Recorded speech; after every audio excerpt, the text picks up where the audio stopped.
Je n'ai jamais vraiment été sur des forums en ligne, mais l'un d'eux m'a rendu ma sœur. Jess a disparu il y a 2 ans. Elle est sortie prendre un café et elle n'est jamais revenue. Aucune transaction suspecte sur le compte bancaire, aucun appel étrange, aucun signe de lutte. Elle a tout simplement disparu. La police soupçonnait un enlèvement, mais sans preuve, elle ne pouvait rien faire pour nous aider. Notre famille s'est effondrée. Ma mère a arrêté de manger, mon père a arrêté de parler et moi, je suis tombée en dépression, tout simplement. Un soir, captivée par le défilement incessant des forums de personnes disparues, je suis tombée sur un sujet étrange. Message de l'au-delà. Se connecter avec les perdus. Ce site était caché dans les recoins les plus sombres d'Internet. Les personnes dans les commentaires ont affirmé qu'elles recevaient des messages des morts. C'est absurde, ai-je pensé. Mais un message a retenu mon attention. Un utilisateur nommé Echo avait écrit « Parfois, les disparus ne savent même pas qu'ils sont partis. Parfois, ils sont ici, cherchant un chemin pour rentrer chez eux. » Quelqu'un lui a demandé « Comment pouvez-vous le savoir ?» La réponse reçue tenait en quelques mots. « Parce que je suis l'un d'entre eux. » Pourquoi lui ai-je écrit ? Peut-être à cause du chagrin, peut-être par désespoir ou par insomnie. Après avoir créé un compte, j'ai tapé à toute vitesse « Si vous êtes réellement un mort, vous devez tout savoir. Dites-moi une chose que je suis la seule à connaître de ma vie. » La réponse est venue presque immédiatement. « Que veux-tu savoir ? Que tu as déjà cassé le nez de Jess lors d'une stupide bagarre à propos de Mario Kart ? Ou qu'elle n'a jamais rien dit à vos parents de peur qu'ils ne te grondent ? » Tout est devenu froid en moi. Personne n'était au courant. Personne. J'ai écrit « Qui es-tu » ? Tu le sais déjà. Les semaines suivantes se passèrent dans le flou. Je passais des heures chaque nuit à parler à Echo. Cette personne m'a expliqué que le monde dans lequel il se trouvait était un reflet déformé du nôtre. Tout est familier, mais vide. Ciel gris, rue silencieuse, air lourd et oppressant. Il ne pouvait pas expliquer comment il s'était retrouvé là. Il venait de se réveiller un jour dans cet endroit et depuis, il n'avait pas pu repartir. Plus nous parlions, plus celui qui se cachait derrière Echo ressemblait à Jess. Il savait des petites choses que personne d'autre ne pouvait savoir. Comment nous appelions notre chien quand nous étions enfants, ou comment Jess avait enregistré ma danse ratée à l'école pour pouvoir me faire chanter plus tard. Echo a écrit quelque chose qui m'a fait vraiment peur. Il me surveille, il n'aime pas que je te parle. J'ai demandé qui ils étaient, mais ces réponses sont devenues de plus en plus étranges. Des ombres, ceux qui nous gardent ici, ils n'aiment pas nos conversations. Après cela, Echo a disparu pendant quelques semaines. Puis j'ai reçu un nouveau message. Veux-tu me voir ? Le message contenait un lien vers un flux vidéo. J'ai regardé l'écran pendant un long moment avant de cliquer. La vidéo montrait une ruelle sombre, semblable à celle de notre ancien quartier. Les maisons semblaient étranges, leurs formes semblaient trembler, comme dans une brume au-dessus de l'asphalte chaud. De loin, une silhouette s'est approchée de la caméra. Alors qu'elle s'approchait, je l'ai reconnue. C'était Jess. Mais quelque chose n'allait pas. Ses yeux étaient trop écarquillés, ses mouvements maladroits, comme si elle était une poupée attachée à des ficelles. Elle sourit, mais ce n'est pas le sourire dont je me souvenais. C'était une étrangère, torturée. Elle leva la main et fit un signe vers la caméra. Dans le chat, à côté de la vidéo, Echo a écrit « C'est moi. Je t'ai dit que j'étais là. » Je me suis figée. Mon cœur était prêt à sortir de ma poitrine. Soudain, la caméra se mit à trembler. Les ombres derrière Jess commencèrent à bouger. leur forme s'allongeant et devenant d'une taille menaçante. Ils approchaient, leurs membres cassés tendus vers elle. Jess a eu le temps de taper « Ils arrivent, tu dois m'aider. Trouve la porte de sortie de ce monde. » La vidéo a été interrompue. J'ai passé les jours suivants à parcourir tout ce que Jess m'avait dit sur son monde, en essayant de trouver des indices. Ces mots sur « la porte de sortie » sont restés gravés dans ma tête. La seule chose qui me revenait en mémoire était un lieu de notre enfance, une vieille cabane abandonnée dans la forêt où nous jouions lorsque nous étions petites. J'y suis allée sans m'attendre à quelque chose de spécial. La cabane était la même que la dernière fois que nous l'avions vue. Des planches pourries, un toit envahi par la mousse, tout à l'intérieur était couvert de poussière et de toiles d'araignée. Sous le tapis usé, j'ai trouvé une trappe. Les escaliers menaient à un tunnel sombre qui semblait s'étendre à l'infini. Au bout, je suis tombée sur une lourde porte en fer au motif mystérieux. Dès que je l'ai touchée, mon téléphone a vibré. Message de Echo. Ils savent que tu es ici. Ne les laisse pas entrer dans ton monde. Je n'ai pas eu le temps de répondre. Des ombres commencèrent à traverser les murs, se tordant comme une fumée noire vivante, rampant lentement vers moi. J'ai ouvert la porte et j'ai franchi le seuil. Je ne sais pas comment décrire ce qui s'est passé ensuite. Un instant, j'étais dans un tunnel. L'instant d'après, je me trouvais dans le monde gris et vide que Jess avait décrit. L'air était épais. Le silence résonnait à mes oreilles. Et là, à quelques pas de moi, se tenait Jess. Son regard était plein de désespoir. « Jess !» murmurai-je.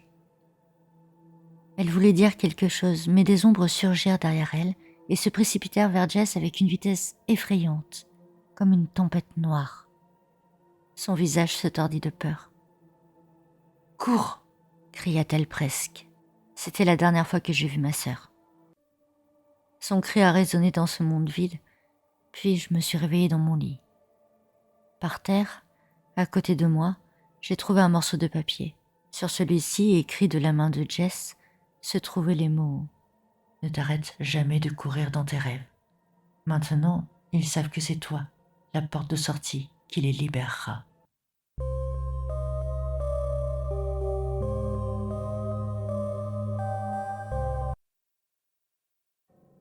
Je n'ai jamais fait attention aux encarts lumineux qui clignotaient sur mon écran à 2 heures du matin. Je les ignorais généralement ou je riais de leurs déclarations ridicules. Alors, quand j'ai vu pour la première fois une bannière qui disait « Des filles sexy dans votre région », j'ai souri et j'ai continué à faire défiler le site internet. Mais après quelques minutes de navigation inconsidérée, j'ai remarqué que l'annonce avait changé. Cette fois, le texte disait « Rencontre torride à seulement 2 kilomètres ». Je me suis arrêtée. Les publicités suivent souvent l'emplacement, mais voir la distance indiquée avec autant de précision m'a semblé étrange. Je l'ai considéré comme un autre gadget marketing, rien de plus. Je me suis laissé emporter par la lecture d'un fil de discussion, puis j'ai actualisé la page. Et l'encart est réapparu, mais la distance indiquée avait diminué. Rencontre chaude, près de chez vous, 500 mètres. Un visage est apparu sur la banderole. Une brune aux yeux terriblement clairs, aux iris presque blancs. Elle me ressemblait vaguement et elle me regardait sur l'écran avec un sourire entendu. Il y avait quelque chose de trop personnel dans son expression, comme si elle savait que je la regardais. Un frisson parcourut ma colonne vertébrale, mais je l'attribuais à ma fatigue. J'ai essayé de porter mon attention sur autre chose, mais l'actualisation de la page suivante a apporté un 3e encart. Cette fois, il occupait le haut de la page, grand et accrocheur. « Je suis plus proche que tu ne le penses. » 100 mètres. Mon estomac se tordit avec une sensation désagréable. J'ai regardé par la fenêtre, scrutant le trottoir vide éclairé par un seul lampadaire vacillant. Personne.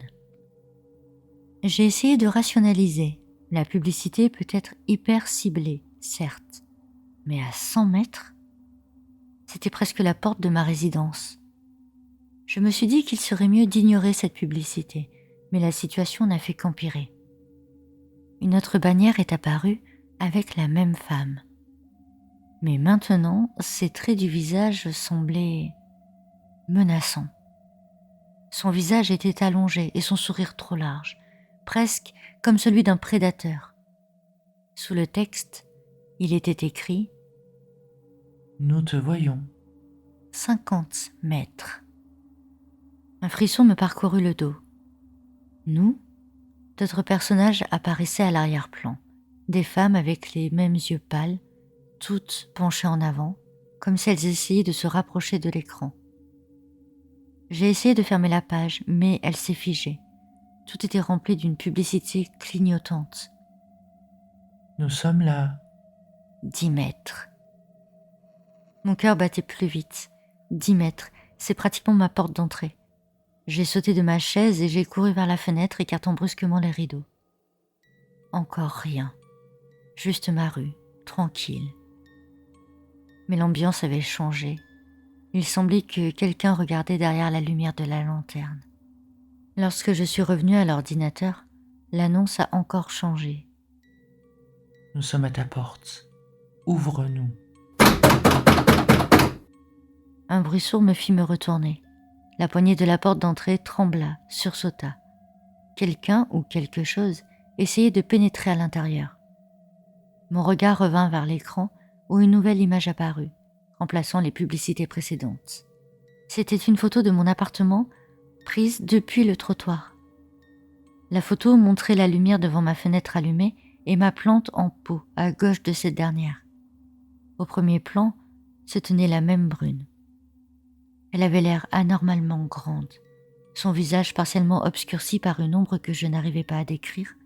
Cependant, son regard était sans âme, perçant. La peur s'est répandue dans mon corps comme un bruit sourd. J'ai attrapé le téléphone, pas de connexion. L'icône Wi-Fi clignotait. Puis une dernière chose s'est produite. L'annonce a été mise à jour, montrant mon adresse exacte sous une toute nouvelle photo. C'était moi, assise devant mon écran, éclairée par sa lumière. La photo a clairement été prise depuis une fenêtre extérieure. Dans l'obscurité, j'ai vu la silhouette d'un personnage tenant un appareil photo ou un téléphone pointé directement vers moi. « Fille chaude, ici. »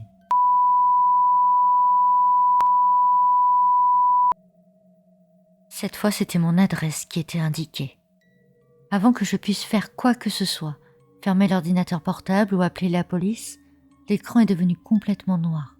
Les lumières de l'appartement vacillèrent et s'éteignirent. Je me suis retrouvée dans l'obscurité totale, le cœur battant. La faible lueur d'un réverbère brillait à travers les rideaux. J'ai essayé de reprendre mon souffle et de repousser l'idée que quelqu'un se tenait juste derrière la vitre. La poignée de la porte trembla à nouveau, puis ce fut le silence.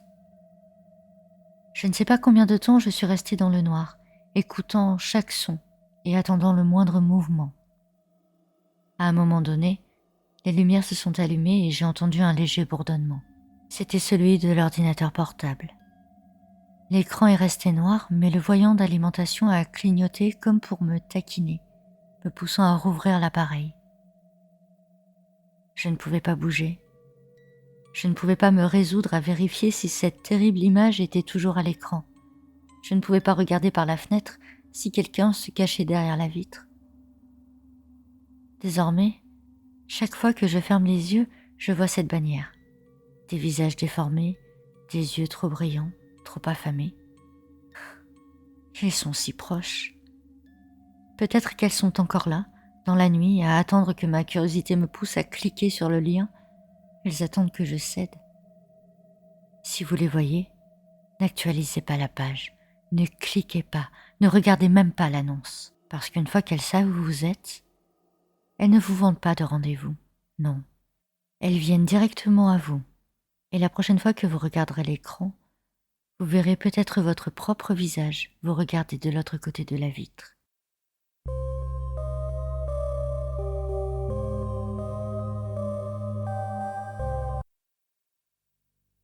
Le dark web, pour les baby-boomers, c'est un coin sombre d'Internet, où vous achetez quotidiennement des reins de bébé et vous vendez à des milliardaires un buffet de torture pour des milliers de dollars la minute. C'est une partie dégoûtante de la vie, un no man's land du monde numérique, rempli de la plus vile racaille de la société.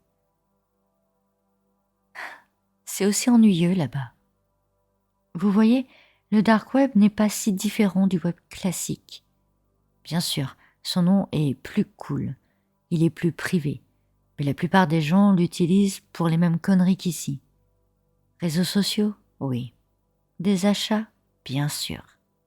Piratage? Évidemment. Saviez-vous que Facebook est également présent sur le dark web? Maintenant, vous le savez. Stupide, non? J'ai expliqué à mon meilleur ami qu'il était simplement paranoïaque, et il me l'a prouvé. Il a même téléchargé le navigateur Tor et désinstallé Google Chrome. Il n'y a rien à craindre sur le dark web tant que vous faites preuve de bon sens.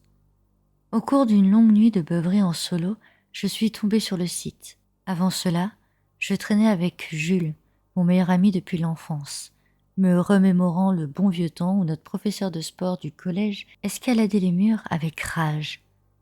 Dans notre accès de nostalgie, j'ai commencé à chercher des photos d'enfance sur Facebook. Naturellement, étant un peu saoul, je suis allée sur un site de recherche complètement différent. Et j'ai déterré un vieux fil de discussion sur les sites web les plus excitants du Darknet. La plupart d'entre eux étaient banals. Il y avait des manuels scolaires piratés et des jeux en bêta-test de notre époque. J'ai fait défiler vers le bas jusqu'à en trouver un, perdu parmi les autres. Il n'y avait qu'un seul like. Monster Call 143. .oignon. J'ai regardé le lien pendant quelques secondes, puis j'ai ouvert une nouvelle bière et je me suis dit, allez, pourquoi pas. Le site était simple, principalement blanc sur noir. Au sommet se trouvait une bannière sur laquelle on pouvait lire « Réveillez vos monstres ». J'ai souri. Plutôt sympa. Après avoir parcouru quelques pages, je suis tombée sur la page « Commander un monstre ». Ils expliquaient que pour 99 €, ils enverraient votre propre monstre personnalisé à votre porte, avec livraison gratuite. La description disait « Idéal pour vaincre les patrons les plus coriaces, les amis traîtres et les ennemis d'enfance. » J'ai ri. Cette idée est parfaite. Ils avaient même une garantie de livraison le jour même. Comment ils ont fait? Je n'en ai aucune idée. Peut-être qu'ils ont payé des acteurs qui n'attendaient que de s'habiller avec des costumes d'Halloween bon marché et de prononcer quelques lignes scénarisées devant la porte de quelqu'un. Ou peut-être que c'est comme ce genre de magasin américain où vous pouvez créer votre propre animal en peluche, mais en version Dracula ou loup-garou. Quoi qu'il en soit, j'avais trop bu pour m'en soucier. Tout ce que je savais, c'est que moins de 100 €, c'était une bonne affaire. J'ai cliqué sur le bouton de commande et la page est devenue « Créez votre propre monstre ». Oh oui, je me suis mordu les lèvres et mes yeux se sont agrandis d'excitation. Le site m'a proposé un large éventail d'options de modifications corporelles. Par exemple, dans la rubrique bouche, il y avait croc, dents cassées, pas de bouche, bouche multiple, poliodontie. Je pensais que l'idée de la poliodontie semblait suffisamment stupide pour être géniale. J'ai donc sélectionné cela, puis j'ai parcouru la liste et j'ai rajouté le reste des modifs, y compris le type de corps, la sous-espèce et enfin la force. La page suivante demandait de laisser un message. J'y ai réfléchi quelques minutes avant de taper « bouh » dans la zone de texte. Une fois fait, j'ai cliqué sur « Terminer » et j'ai été redirigée vers une nouvelle page. Sur l'écran se trouvait une vidéo de webcam de moi regardant mon ordinateur portable en état de choc. Évidemment, c'était en direct. Une bannière rouge s'est chargée en haut. Effectuer un sacrifice sanglant. J'ai haussé un sourcil. Quoi? Comme pour répondre à mon incompréhension, des instructions sont apparues juste en dessous de la bannière. 1. Dites le nom de votre destinataire. 2. Coupez-vous ou arrachez un morceau de votre peau. 3. Consommez votre sang. J'ai failli mourir de rire. Trop stupide pour être vrai. Non seulement ils envoyaient un monstre chez quelqu'un, mais ils demandaient également une vidéo rituelle sans queue ni tête. J'ai réfléchi un instant, mais avec l'alcool, mes idées n'étaient pas vraiment claires. Finalement, je me suis dit « Ok, d'accord ». Je suis descendue, j'ai pris un couteau dans le tiroir de la cuisine et je suis retournée dans la pièce. Et avec un demi-sourire timide, je me suis piqué le pouce avec la pointe de la lame. « Jules Stevenson », ai-je dit. Puis j'ai mis mon doigt dans la bouche, j'aspirais un peu de sang pour prouver que le sombre rituel était accompli. Fier et ivre, je levai le pouce vers la webcam. Pendant plusieurs secondes, rien ne s'est produit. Mais l'écran s'est éteint et une nouvelle page s'est chargée. Commande acceptée, livraison en cours. J'ai bu une nouvelle gorgée de bière. Je me demande à ce moment-là comment va réagir Jules face à ma surprise effrayante qui l'attendrait sur le pas de la porte le lendemain matin. J'espérais vraiment qu'ils incluraient une partie de mon sacrifice de sang. Jules et sa femme, Alice, détestent tous deux la vue du sang, donc ils ne me le pardonneraient certainement pas. C'est exactement ce que je voulais. Livraison complète. Attendez les résultats. Si vite ? Mais c'est absurde. Comment ont-ils réussi à récupérer ma commande et à l'expédier à l'autre bout du département, le tout en moins de 5 minutes ? Une réalisation déprimante m'a frappée. Mon visage ivre faisait la moue. Il n'y a aucun moyen de livrer quoi que ce soit aussi rapidement. Donc la seule explication était A. Ce sont des escrocs. B. Je viens de recevoir ce message par erreur. Putain. Désormais, le prix que j'y avais mis n'avait plus de sens. Une petite start-up ne pouvait pas promettre une livraison rapide tout en travaillant pour un tout petit prix. Ce serait la 8e merveille du monde si c'était le cas. Étonnée, j'ai décidé que c'était assez de shopping sur le dark web pour aujourd'hui. J'ai fermé mon ordinateur portable, je me suis brossé les dents, puis j'ai sauté dans mon lit. Le téléphone vibra. Je l'ai regardé. Qui cela peut-il être à cette heure ? Jules ? Il était tout aussi ivre que moi et probablement déjà défoncé. Sur l'écran se trouvait un email de Monster Call. Mais je ne leur ai jamais donné mon adresse mail. Commande livrée. Cliquez pour voir les résultats. Voir les résultats ? Je poussai un gros soupir. Soit mon équipement est maintenant infecté par un virus, soit leur garantie fonctionne et Jules a déjà reçu une banale lettre effrayante et je recevais sa réponse soit par écrit, soit par vidéo. J'ai cliqué sur le lien et une diffusion en direct a commencé. La maison de Jules. Une vague d'horreur m'a submergée et je me suis immédiatement assise. C'est quoi ce bordel ? La vidéo était faible et les secousses donnaient l'impression qu'elle avait été enregistrée sur le téléphone de quelqu'un. La petite maison de Jules dressait là dans toute sa splendeur. Quelque chose n'allait pas dans cette vidéo. Était-ce réel ? J'avais besoin de me calmer. C'est juste une farce. L'entreprise a probablement appelé les voisins et quelqu'un aurait accepté de travailler avec eux contre un billet ou deux. Quelqu'un montera sûrement les marches du porche, frappera à la porte, dira « bouh » avant de s'enfuir. Ou quelque chose comme ça. Sans aucun doute. Rien de très effrayant donc. Mais pourquoi mon cœur battait si vite ? La caméra s'approchait de la maison. Les pas semblaient lents. La respiration pouvait être entendue dans le silence de la nuit. Lourd, effrayant. Les lumières se sont allumées dans la maison et j'ai dû plisser les yeux pour voir les ombres derrière les rideaux. Confuse, j'ai envoyé un message à Jules.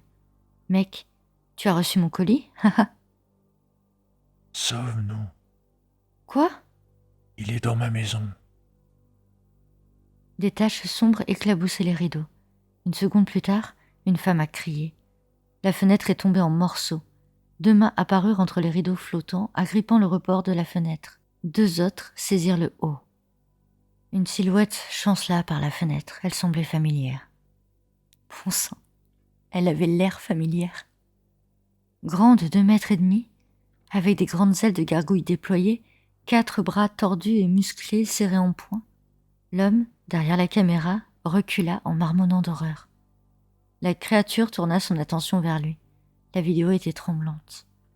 L'image du trottoir montait et descendait rapidement tandis que le caméraman courait, haletant de panique. J'ai capté des extraits de prières. Un cri aigu se fit entendre, accompagné de battements d'ailes. La vidéo s'est figée, se transformant en une collection de pixels. L'homme demandait de l'aide. Quelque chose craqua lourdement et la voix se transforma en une respiration sifflante. Un autre cri traversa le silence de la nuit et une silhouette apparut, regardant attentivement le téléphone tomber. 4 bras, une paire d'ailes et une bouche remplie de plusieurs rangées de dents. Poliodontie.